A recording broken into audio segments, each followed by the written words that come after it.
You're listening to an Airwave Media Podcast.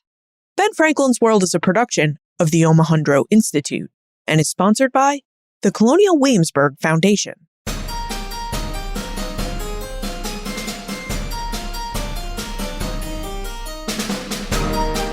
Hello, and welcome to episode 327 of Ben Franklin's World, the podcast dedicated to helping you learn more about how the people and events of our early American past have shaped the present-day world we live in. And I'm your host, Liz Covart. How do we know what we know about Benjamin Franklin? Many of us know what we know about Franklin and about history in general because we read books, visit museums, listen to podcast episodes, and watch documentaries. Now, in many episodes of this podcast, we try to understand how the curators of the museum exhibits we see and the authors of the books that we read come to know what they know about the past, how they acquired all that information that they display and write about. Now, what we've never done before is spoken with a documentary filmmaker to find out how they work and how they know what they know about the past. So today, we're going to rectify this. As it happens, Ken Burns and his team at Florentine Films has just finished producing a brand new 2-episode documentary film called Benjamin Franklin. And as you may have guessed, the topic of this film is Ben Franklin. David Schmidt served as a senior producer of Benjamin Franklin, and he's going to take us behind the scenes of this film by helping us dive deeper into Benjamin Franklin's life and work, and by answering your questions about how documentary films are made. Now, during our conversation, David reveals why Ken Burns decided to make a documentary film about the life and work of Benjamin Franklin, how David and his teammates go from film idea to finished film, and details about Benjamin Franklin's printing business, his relationship with his son William and his wife Deborah, and his experiments with electricity. But first, if you enjoy this podcast, please consider helping to support its production. It takes a lot of time, money, and work to produce each episode, and we could really use your help. The Ben Franklin's World subscription program allows super listeners like yourself to help support the costs of production. In exchange for a monthly or annual contribution, subscribers receive ad-free versions of each new episode, as well as a monthly bonus episode. Plus, they also receive that great feeling that comes from supporting a project that does a lot of good in the world. To become a subscriber, visit benfranklinsworld.com/subscribe. That's benfranklinsworld.com/subscribe. Okay, are you ready to dive into the worlds of Benjamin Franklin and documentary filmmaking? Let's go meet our expert guide.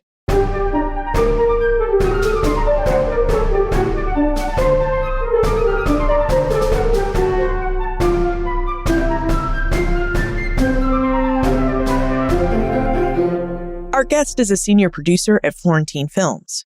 Before his film career, he spent his summers working in Colonial Williamsburg's Living History Museum and on an archaeological dig at historic Jamestown. Alongside Ken Burns, our guest has just finished producing a 2-episode biographical documentary about Benjamin Franklin. It's called Benjamin Franklin, and it's out now on PBS. Welcome to Ben Franklin's World, David Schmidt. Hi, Liz. It's great to be with you. I'm a first-time caller, long-time listener. I just realized I welcomed you to Ben Franklin's World, David, but it seems like you've been living in Ben Franklin's World for quite some time now as you worked with Ken Burns on this film. Yeah, that's right. I've spent every day with him for the last 4 years. You know, you guys, I think, have it right that Ben Franklin is a perfect vessel to the 18th century. Maybe not a perfect vessel, but as perfect as you're going to get. He lived from 1706 to 1790 and touched on so much of the Atlantic world. He was so well-traveled. Well, as we just said, you've just finished producing a 2-episode documentary about Ben Franklin alongside Ken Burns. And I'm curious how you went from being a costumed interpreter at Colonial Williamsburg to being a documentary filmmaker. Yeah, that's funny. I like to say that I grew up in 1774. I played the fife in Colonial Williamsburg as a kid, dressed in colonial gear, and walked up and down the Duke of Gloucester Street and Nicholson Street in the historic area in Williamsburg. You know, I walked it, I saw it, I smelled it, and to a degree, I lived it. Matthew Whaley Elementary School was adjacent to the historic area, and we had a ton of field trips into town.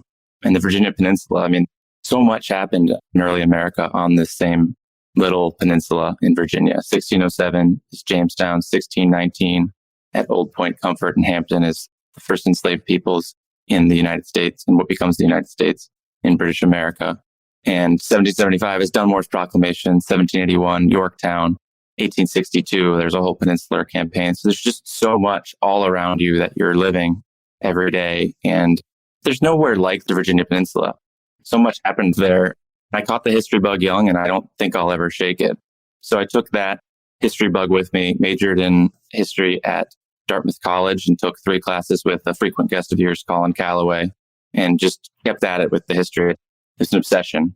But that said, I had lived, smelled, walked, seen history in Williamsburg and at Jamestown and Yorktown. And the papers that I was writing in college, they were one-dimensional to me. And that's not the way that I learn. I learn visually. I learn orally, AURAL. And so for me, it was, I want to tell American history, but I want to tell it in such a way that it's got more dimensions to it than these, papers that I was writing would have. And I thought, wouldn't it be cool if I could be a documentary filmmaker? Wouldn't it be cool if I could work for Ken Burns? I got very lucky. My college's career services, which I had never been to before this fateful day, happened to have a job shadow posting at Florentine Films. I knew what that was. I applied for it. I went down there for a day. This is exactly where I felt I needed to be. And I applied for an internship, had an internship for 4 months, at the end of which there happened to be a job that they hired me for on the Roosevelt's film. So I worked on that for several years. Then I moved to New York to work on the Vietnam War series for several years. And at the end of that, Ken offered me this job as the lead producer on Benjamin Franklin. It's a bit of a dream, honestly. I got very lucky and was able to make it work for me. Jason had been wondering what drew you to make a film about Benjamin Franklin, but it sounds like Ken Burns picked the subject of Benjamin Franklin, and there was just this great opportunity to work on this film and for you to take advantage of. Yeah, that's right. I mean, what drew me to the job was the job offer. It was a promotion and an incredible opportunity. Plus, it had the promise to bring me back to the 18th century where I'm very comfortable. But what continues to draw me to Franklin, and what I think drew Ken to Franklin to a degree, is that there's just no single individual who gives you a better picture of the 18th century, particularly in America. And this is a period of momentous change in science, technology, literature, politics, government. Franklin was a part of all of those revolutions. He was an unfree laborer early. He was an apprentice to his brother. So he was an unfree laborer early in his life. He was an enslaver in the middle of his life. And he was an abolitionist late in his life.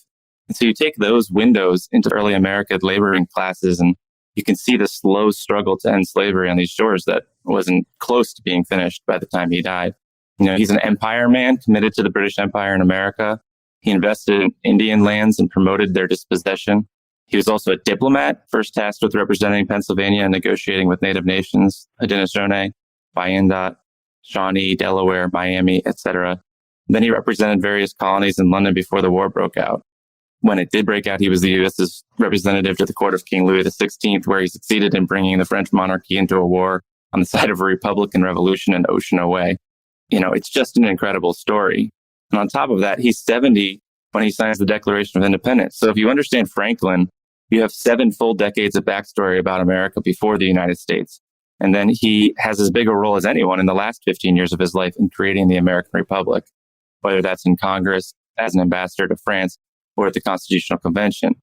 So I just love all that history. And then to top it all off, I think his example, and that is not the work hard, spend less, go to bed early, all that famous stuff he didn't always do, but his example of his curiosity, his desire to look for ways to improve yourself and your community, and then actually making change. Franklin could admit that he was wrong.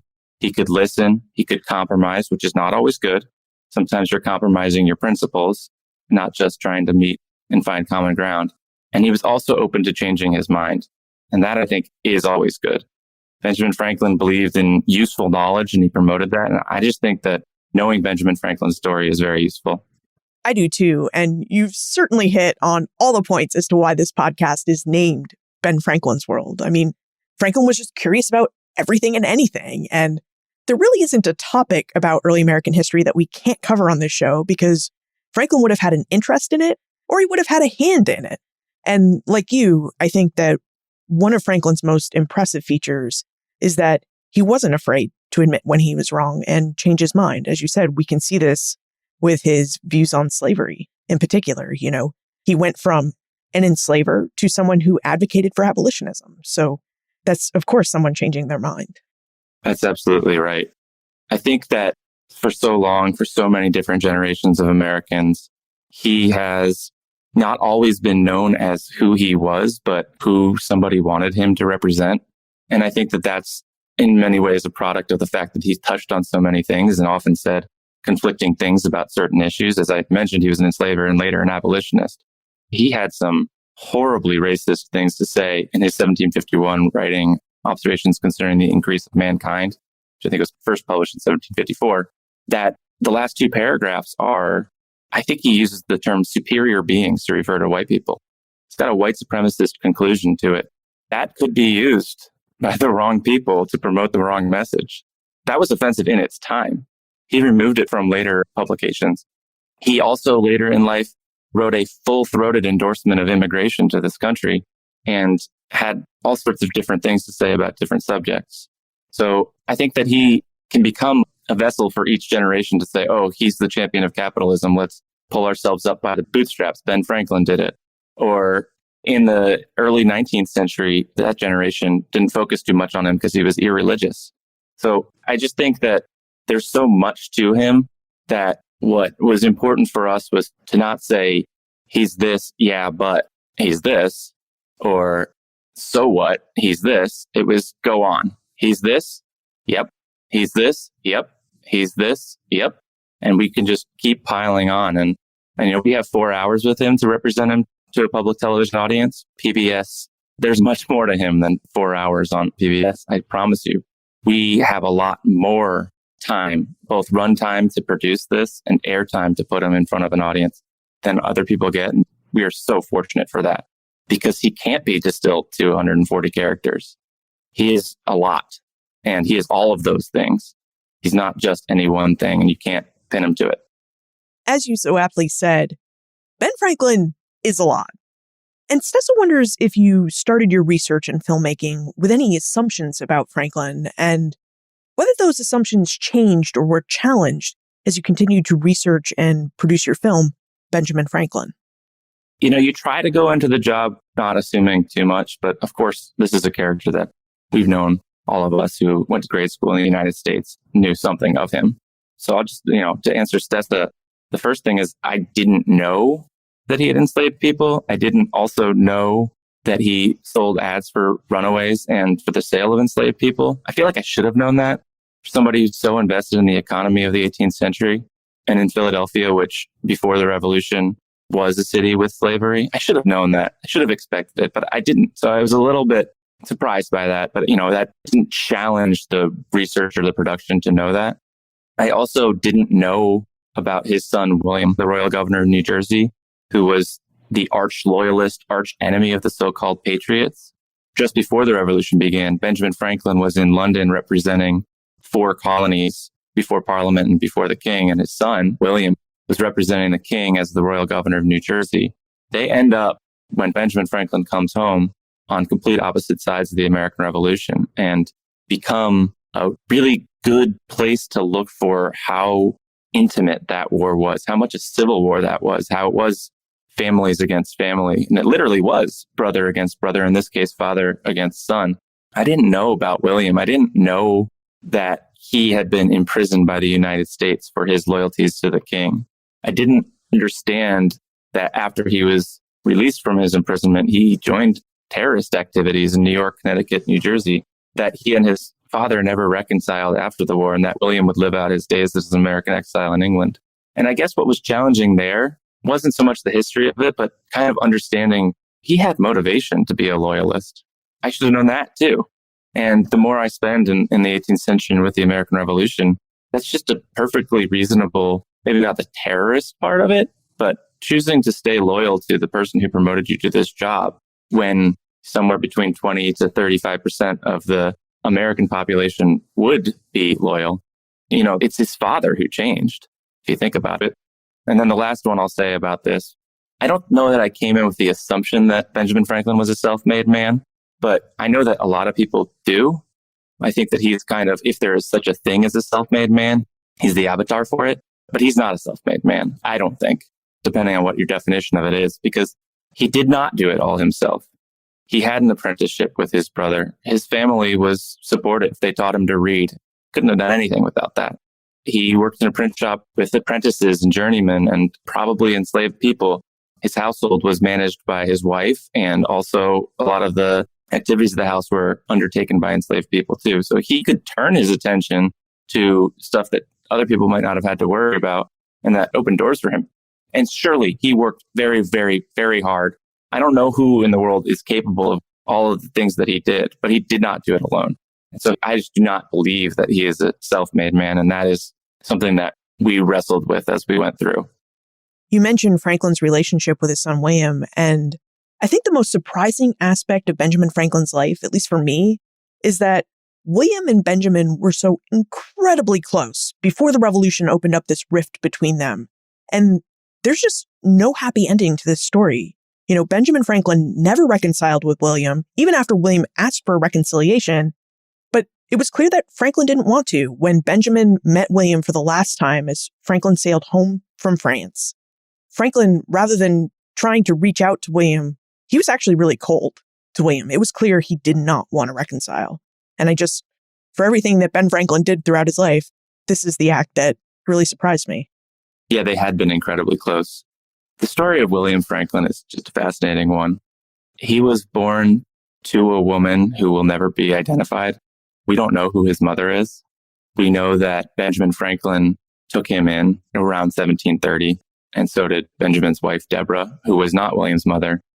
And they raised him, and they were incredibly close. Benjamin was always trying to give William opportunities that either he didn't have or to give him jobs that he did have. I think William followed him to be the secretary of the Pennsylvania Assembly. I think he was involved with the Colonial Post, as was Benjamin Franklin. I think Benjamin Franklin helped him win the job of Royal Governor of New Jersey. Franklin, when he did his famous kite and the key experiment, he might not have been so confident about it. He only had one witness and one helper with him, and that was his trusted son, William.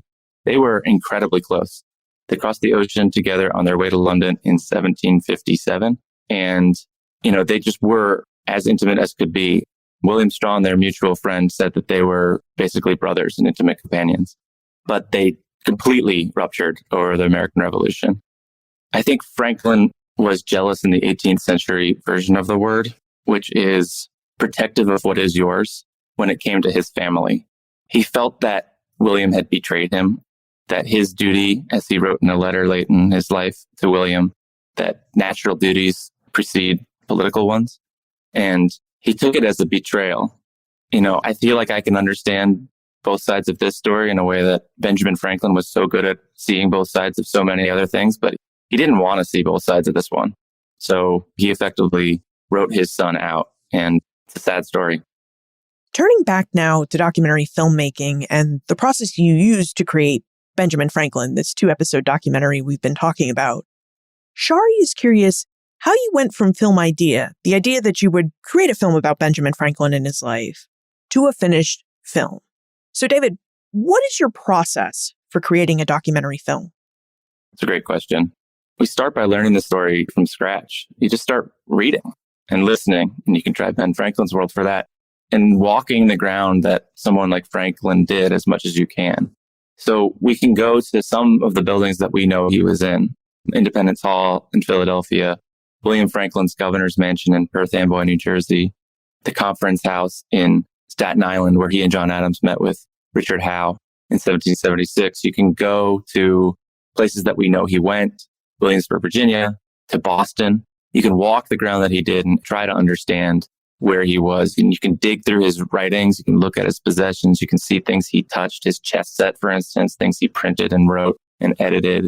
And you can immerse yourself as much as possible in what was there. But you can also talk to the people who have spent a lot more time with him than you have. And some of them you talk to informally off camera, but some of them you have to sit down for a filmed interview. And so while we're filming the interviews, the writer Dayton Duncan is writing a narrative, and we'll try to weave those together. We're not saying to one of the people that we're interviewing, hey, we have a hole in our script from X to Y and we need you to bridge that gap. We're never doing that. Just asking questions and find a way for things to fit together.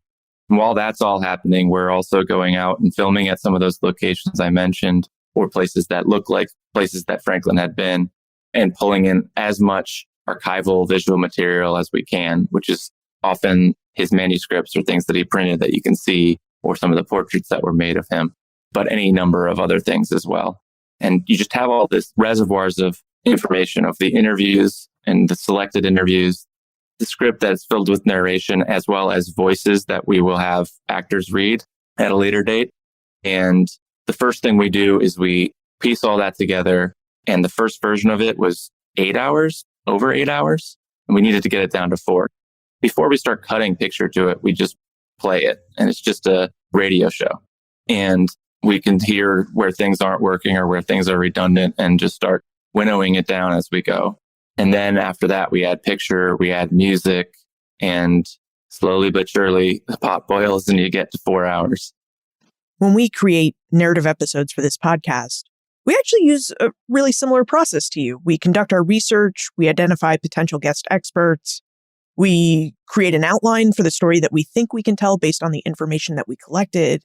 But as we're conducting our interviews, our narrative outline always changes because guests end up saying things you didn't expect them to say, or they emphasize different ideas than you thought they would, or they don't consider as important some of the things that you picked out while you were writing your outline. So we don't script our episodes until after we have our tape and take a listen to it because, this always happens to us. And I'm curious if this happens to you too.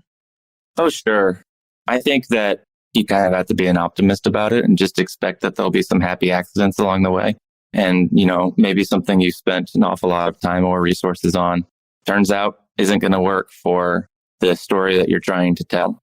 And, every once in a while that's fraught or it's something that you have to argue at the edit pass. And I think that Ken is really good at hearing everybody's opinions and letting us all feel like we have ownership of the film. But it ultimately requires the director to say, all right, we're going to make this decision now and let's move on. And, I'm really grateful that he has that capacity because I equivocate a lot, but he is pretty decisive. And I think in tandem, they work pretty well. I think it takes both. Now, you mentioned that you start a film with a topic and then you work to learn that story or that topic from scratch. And Susie would like to know if you've ever deviated from this process and perhaps started with some learning objectives that you'd like your viewers to walk away from your film with. So do you ever start your film planning with learning objectives? I can't speak for other outfits, but ours, I would say, does not, or at least tries not to. Inevitably, some of our biases will make their way in, but we just start by learning the story from scratch, like I said, and trying to put as much of the whole truth and nothing but the truth as you can into the time we're allotted. There needs to be a push and a pull because that's what the character requires. I think somebody asked me, is it a well-rounded biography of Franklin? And I don't think so. I think it's jagged because I think life is jagged. I think he's really doing some amazing positive things at one moment, and then you're just shaking your head at him in the next. And I think that's true, but 4 hours is never going to be enough for the whole truth. So yeah, we have to make choices along the way. I don't think it's focused with any particular agenda. I think it's just, this is true. This is representative of something that is very important to the story of Benjamin Franklin. And if it's the storytelling well, it's going to be good on film. And I would think, like you say, that you want characters who you're going to write about or make a film about or even a podcast episode about to be jagged, because it's those jagged pieces that are complicated. And because they're complicated, they usually have the most interesting parts of the story and the most drama that you're going to find. And I think this is appropriate. Humans are complicated. They're not just flat, boring people. And if they were, then they wouldn't make very appealing films or podcast episodes. Yeah, it's true. And I think I alluded to it earlier that, Franklin has meant so many different things to different generations. But primarily, he has been a monument. He's been a man of marble. He has been early to bed, early to rise. You need to do this. Be like me. And you don't want to be like marble. You can't be like marble. That's nothing to live up to. But if you actually know him as a human, and he was very human, if you actually know him as a human, there are aspects of him that you might recognize in yourself or your community, and that you might be able to take some of the good, leave behind the bad, and also take the opportunity that he presents so often of self-reflection. Well, how am I about that subject, or about a similar subject, or about a subject he knew nothing about? How can I improve? And I think if you understand him as a human, you start doing that. But if you're just looking at this, seated statue made of marble and admiring it, you're not getting a useful story from him. And again, he believes in useful knowledge. So I think his autobiography is a perfect example of it. He is very self-deprecating. Now, I know that there's a purpose to it, and I know that he can shape how we think about him, and I don't suspect it's unbiased by any means. But it does begin by poking fun at itself. And I think that that's really important.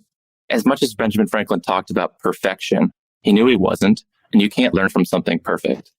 Now, documentaries often feature film or video of the actual periods, events, and people that they portray on screen. But Benjamin Franklin lived before the age of photography, before the age of recorded audio, and before the age of recorded film. David, we need to take a moment to talk about our episode sponsor. And once we're done thanking our sponsor, I'd love for you to tell us about the challenges you may have faced trying to create a film documentary, given that Franklin lived before recorded technology. Hi, I'm Rob Parkinson, Associate Professor of History at Binghamton University, and my new book, 13 Clocks, How Race United the Colonies and Made the Declaration of Independence, published by the Omohundro Institute, is out now. This book covers the 15 months between Lexington and Concord and the Declaration of Independence, and we think we know that story cold.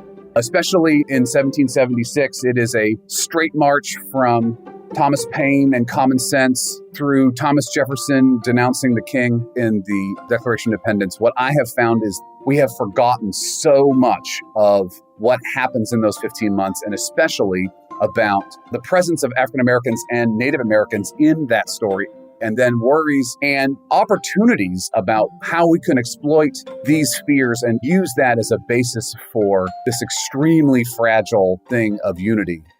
Get your copy of 13 Clocks, How Race United the Colonies and Made the Declaration of Independence, wherever you buy your books. To order your copy of Rob Parkinson's 13 Clocks for the low price of $20, visit benfranklinsworld.com/clocks. That's benfranklinsworld.com/clocks. David, did Franklin's life before recorded technology pose any problems for you and your team as you were trying to create a film about his life? Yes, it's the easy answer. The thing, though, is when I think about problems in filmmaking, I think of them as like math problems. This is something to solve. This is part of a puzzle, and it's fun. And these are fun problems. I mean, they can be very stressful problems at times, but when you solve them, it's so gratifying to solve them. And so, yes, I like the joke, had Franklin not got bogged down in politics and war, he might have invented the camera early enough for us to use some photographs in the 18th century. But given that subject is the one we've got, we do have a lot of his image available because he was famous. The second half of his life, he was famous and painted as much as anybody non-royal probably in the 18th century. That said, there's no image of him before the 1740s, before he's 40. So he's done a lot by that point that we have to cover in the first hour of the 4-hour film. And how are we going to do that? And so we decided pretty early on that we were going to be able to accept the way that he's been portrayed through the generations. So we can look at how Benjamin West thought of Benjamin Franklin and how John Trumbull thought of Benjamin Franklin, right after his death and how they painted him. And we can also then see how people like Howard Pyle and N.C. Wyeth and Norman Rockwell painted him. And then there's other people, maybe a little bit less known, who made a series of artworks on Franklin's life that we use several of. Charles Terzak made a series of black and white woodcuts that we use for our introduction to the series, and then again throughout the film, that capture various aspects of Franklin's character and tell us a little bit about some of the milestones in his biography. There's also the artist John Leon Jerome Ferris, who painted a number of paintings in the series, and we use 5 or 6 or more of them. And then Charles Mills, who painted some murals that are now at the Benjamin Franklin Institute of Technology in Boston. And we use a number of his work as well. So what we kind of found is that it becomes mixed media. You're looking at period paintings and portraits. You're looking at print culture and manuscripts from the time. You're also looking at ways he's represented through the generations, and it becomes a little bit of a meditation of how the various generations have perceived him. And then you're also looking at, like I said, some of the places that we filmed where he actually was. And it just becomes kind of like a mixed media collage of various things. And I hope it's not too jarring. I hope maybe it's jagged in the same way that he is, because he was a lot. And I think that the way we look at it is, the last project I worked on was the Vietnam War, and we could still be looking for photos and archival film from that war. And this is the opposite problem. And it's a problem, but again, like a happy problem to solve, and one that might have been agonizing at points, but I think we got there. You mentioned earlier, David, that you work in visuals and you work in sound. And that's the way you want to tell history, is in this 3D world of visual images and sound, which is part of what makes documentary filmmaking such a special career for you. I'd like to talk about some of the sound choices that you and your team made in your 2-episode documentary, Benjamin Franklin. Now, in the film, you used actor Mandy Patinkin to give voice to Franklin. And Patinkin does this by narrating excerpts from Franklin's letters and excerpts from his writings. How did you decide that Mandy Patinkin's voice was the voice of Franklin? How did you decide that Mandy's voice was the right voice to help paint us an oral image of what Ben Franklin sounded and maybe even looked like? Well, I don't think there's any doubt that he was the right choice. It wasn't my choice. It was Ken's choice. And he had been watching Homeland with his daughter, which he'll tell you she was too young to watch it. But he heard Saul Berenson and he closed his eyes and he said, "Oh, that's Benjamin Franklin." So I gave his representatives a call and talked to him directly. And he is just a dream to work with. Not only is he really good at it, but he's really interested, and he really wanted to get it right. And he did. He talks about how the language was a little bit difficult for him to get just by reading it in his head, but he was able to, just by reading it over and over again aloud, get it, I think, pitch perfect in every instance. And, it was just a dream to work with him. It was all done over Zoom because it was recorded in January of 2020. And we sent him microphone stands and furniture blankets and a really nice microphone. And he set it up all himself, and he built himself, was basically a pillow fort to record this. And it sounded amazing. So we probably should have credited him with a little bit more than just the voice of Benjamin Franklin, because he did so much on this. I happened to be with him on a tech check during January 6th, which was pretty surreal. But to be able to share that moment with somebody who I've adored my whole life, he's Inigo Montoya, but he was somebody who was so interested in my work and was so interested in Benjamin Franklin and was so interested in the guy who said the line, that gets repeated so much about this country, that after the Constitutional Convention, what did you create? A republic if you can keep it. And here it was, our republic being threatened. It was just kind of a surreal moment for everybody. Podcasters often talk about how one of the best places to record in their homes is in their bedroom closets, because they have all these clothes in their closet to absorb all this excess sound. And now I'm picturing Mandy Patinkin standing in his living room, surrounded by all these pillows and moving blankets, trying to get great sound for Benjamin Franklin, the documentary. And for me, that's a really fun image. And he really did go above and beyond for you. He was committed to it for sure. Now, one aspect of Franklin's life and work that David and his team highlight in their documentary, Benjamin Franklin, is the fact that Franklin was the most successful printer in British North America. Franklin built such a lucrative publishing business that he was able to retire from printing at the age of 42. Now, David, in your documentary, Benjamin Franklin, you note that part of Franklin's success as a printer was that he generated revenue from selling space in his Pennsylvania Gazette newspaper to enslavers who were either looking to find or buy and sell enslaved people. Now, this was something you mentioned to us a bit earlier in our conversation as well, and I wonder if you could tell us more about this aspect of Franklin's business and why you chose to highlight this aspect of his business in your film. It's a great question, but to us, it wasn't ever a question. Does that make sense? I mean, we have to tell this story. If we didn't, it's not true. So by the time he was 42, felt that he was secure enough, and he was still making money off of the newspaper at this point. He's just not in the print shop himself. He's got capital at this point. He's invested in it and in other print shops throughout British America. But yeah, part of the way that the Pennsylvania Gazette earned revenue was through advertisements, and some of the property for sale at that point was people. And he didn't make the moral choice to say, I'm not going to run these ads. He's definitely not alone, but we have to acknowledge that he did this. There are parts of the real Ben Franklin I really don't like. Slave owner, imperialist, his drive to get ahead could be cruel, but I believe in truth and honesty, and I do like talking about the dark parts of Franklin's true character. It's just the myth of Ben Franklin I don't like. So yeah, I mean, the truth is a better story, and it's the misinformation that makes me want to scream. Did you ever get a sense of how much revenue that Ben Franklin was making from these ads for enslaved people? I didn't. I would say it's not difficult to find pretty abhorrent advertisements in his newspaper. So, I don't know if it was every issue, but it might have been. And it was definitely there a lot. And then at the end of each printing, it says, inquire of the printer. So you go to him when you want to find out who posted this ad. So it wasn't just printing it. He was also a liaison. We have to acknowledge it.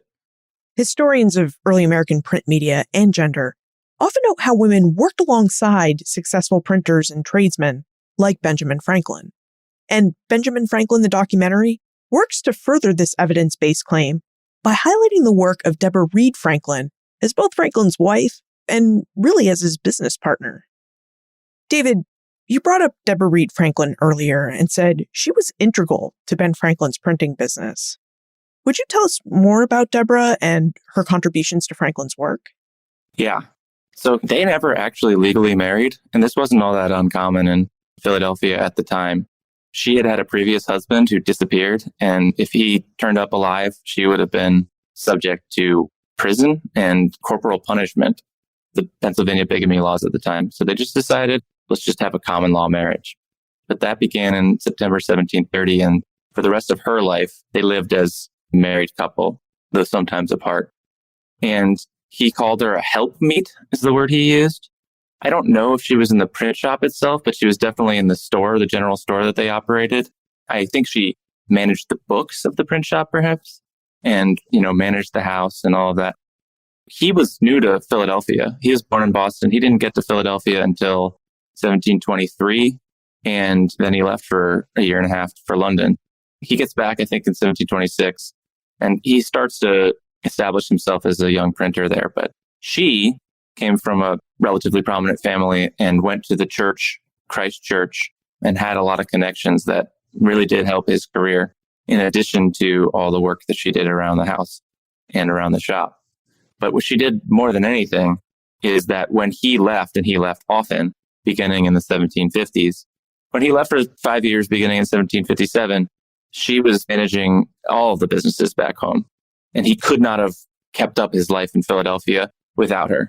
And she did that again when he left for the last 10 years of her life in Philadelphia. And honestly, as far as I understand it, the only thing that I've ever seen him write about the death of his wife, Deborah Franklin, is when he's writing to, I think it's Admiral Richard Howe, and saying, hey, I'm heading home to Philadelphia.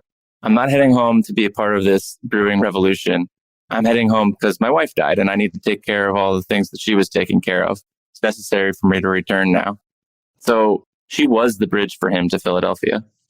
What's interesting to me when we talk about Deborah Reed Franklin and her marriage to Benjamin is that we often refer to it in terms of business, like their whole marriage was a business transaction. And we know that Franklin did like women. He was really friendly with other women, like his London landlord, Margaret Stevenson. And yet, in the letters that we have that Franklin wrote to Deborah and in other scattered writings, we see Franklin being really cold to Deborah.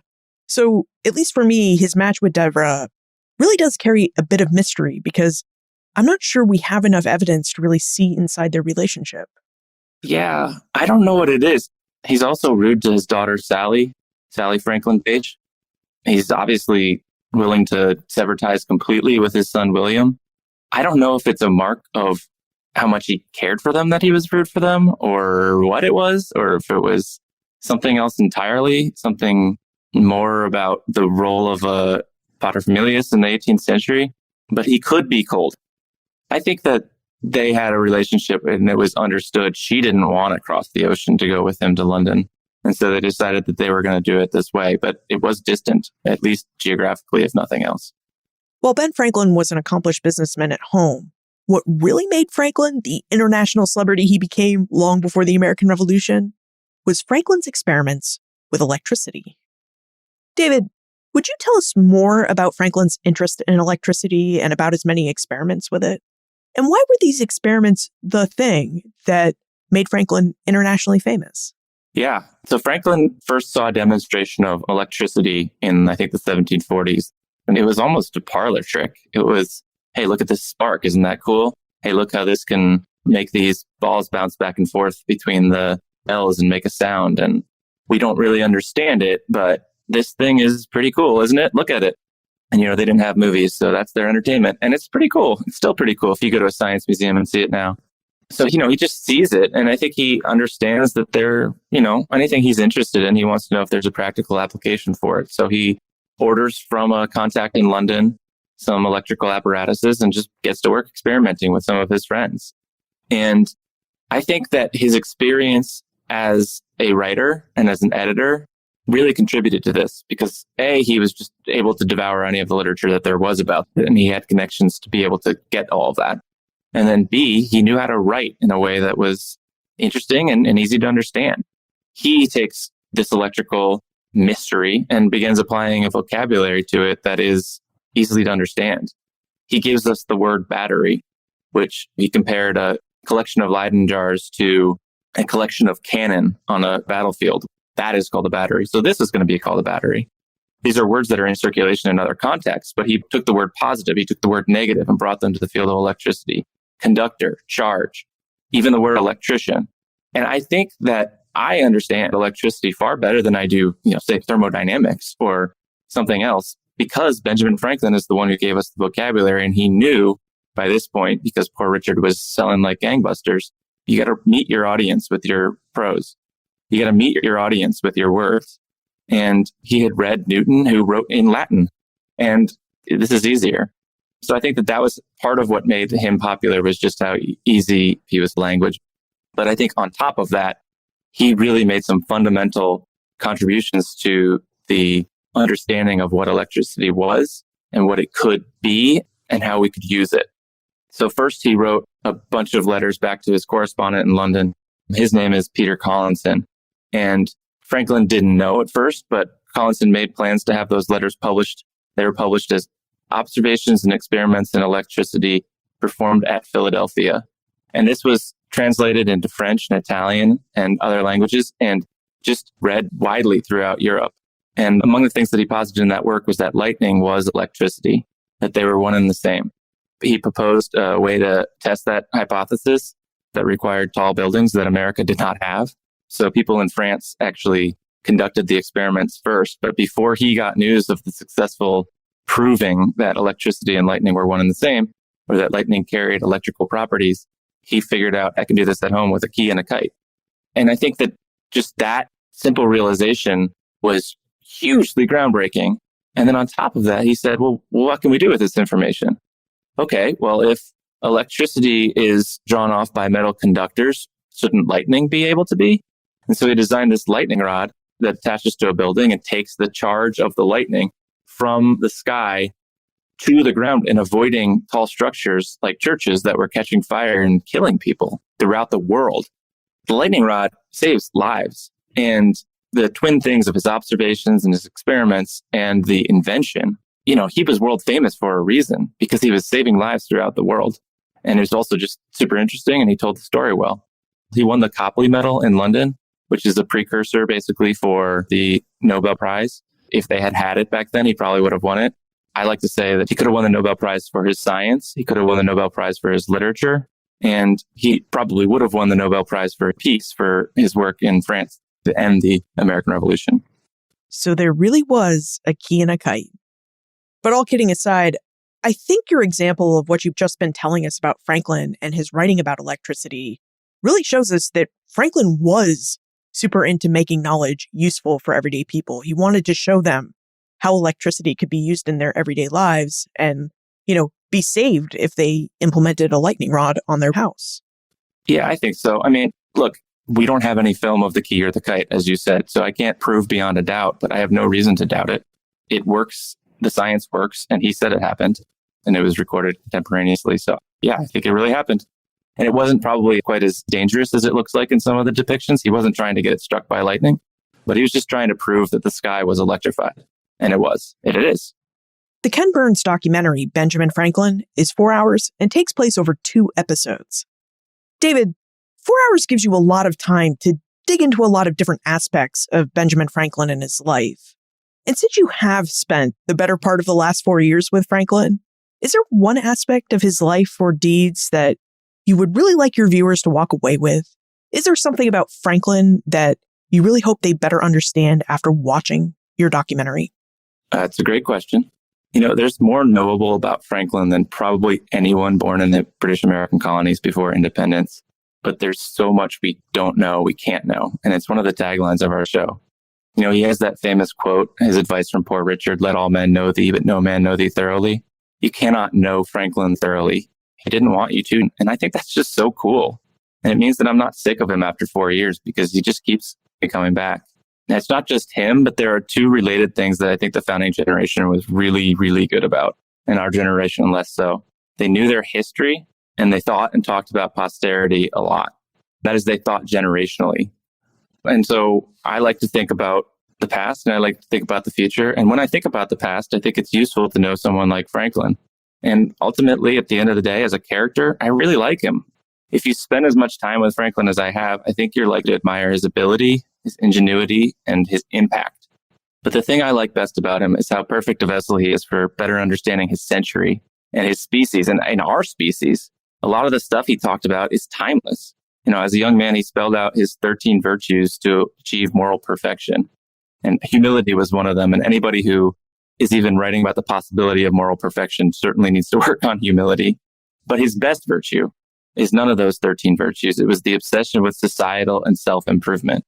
And he could see when things weren't right. He could admit that he was wrong, and he was capable of changing his mind. And I love that about him. I want that trait for myself. And I wish everyone desired a flexibility of mind, because as individuals and as a society, we need to grow and to improve.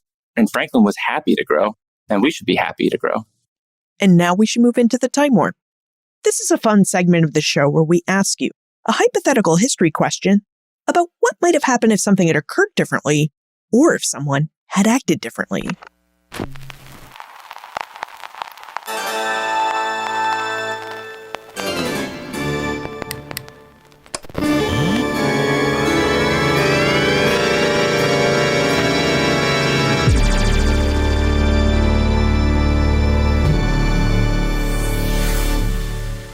David, in your opinion, if the ability to record film had existed in the 18th century, what video footage would you have liked to have included in your documentary, Benjamin Franklin?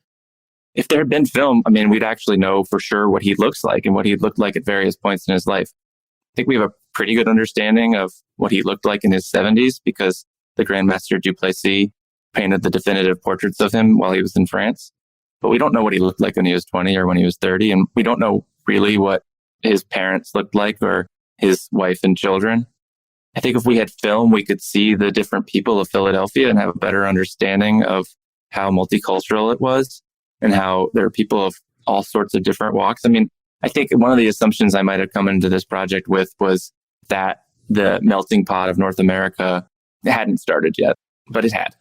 It really had. And Philadelphia was a perfect place to see that. I think it would have been pretty cool to see some footage of the kite and the key experiment.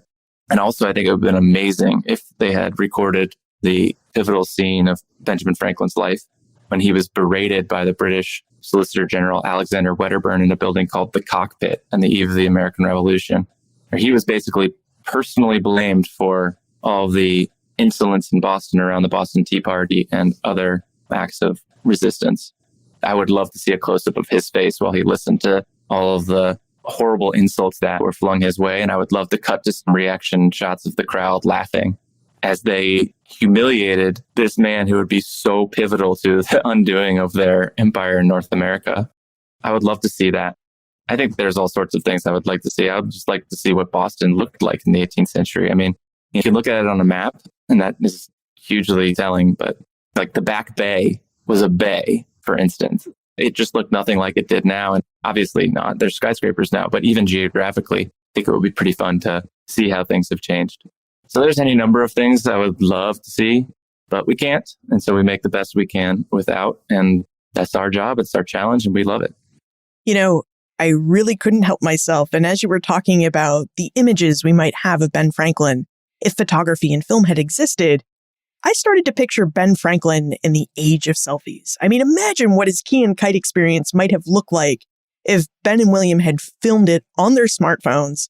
And I really just imagine them having a lot of fun with the technology. I'm sure he would have. I mean, if there's such a thing as a Ben Franklin today, what are they doing? It's a question I've gotten before. Now, who are they and what are they doing? I'm not sure that a true Renaissance man of Franklin's caliber is possible these days. There's somebody out there with his intelligence and his ingenuity, but the opportunity isn't, I don't think, there anymore because there's so much specialization. But maybe there's a filmmaker in Benjamin Franklin if he had been around now. I would have loved to see what he would have produced. So David, now that you've finished producing Benjamin Franklin, the documentary, are you working on a new film project and conducting any research for it? Yes, we are working on a 6-part series on the American Revolution. So staying in the 18th century, thank goodness. There's no footage of that war, so we have a lot more problems to solve for this one as well. But I'm just excited for the opportunity to tell the story of millions rather than just the story of one. And it's been fun so far, and I really look forward to putting together this film. And would you remind us of when and where we can see Ken Burns' documentary, Benjamin Franklin? Well, if you didn't catch us on PBS when it originally broadcast on April 4th and 5th, it is going to be re-aired periodically. Check your local listings. And also you can find it through home video by purchasing a Blu-ray or a DVD, or through one of the online retailers where you can stream it or download it.